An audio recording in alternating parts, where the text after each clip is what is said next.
Ajatellaan sitten asiat selviksi. Minä opetan sinuakin ajattelemaan. Ja jos maailmankaikkeus olisi vähäkään suurempi kuin se nykyään on, niin se olisi turha iso. Mutta luonto on tarkoituksen mukaan. Mä luulen, että avaruus on tehty justiinsa siten, että siihen mahtuu kaikki, mitä täällä on. Mikä tuo Pylkkänen oikein on miehiä? Sanovat, että se on oikein maisteri.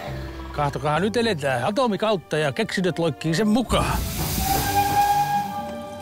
Olet sinä etevä ukko, Pylkkänen. Ja onkohan ne tarvitsee ajatella nämä maailmanrannat selviksi? Eikö se ole vähän omituinen mies? Semmoinen kaheli. Mutta!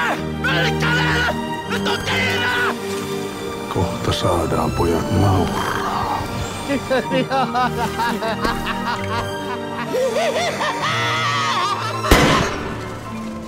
Eikö ihminen saa olla semmoinen kuin on? Pitää laittaa Pylkkäisestä Pylkkärä, kun on semmoinen pylkyttäjän nimi. Onpa se kyllä ovelaukku tuo Pylkkänen. Tarjoilee savustettuja ajatuksia merkillisessä kastikkeessa.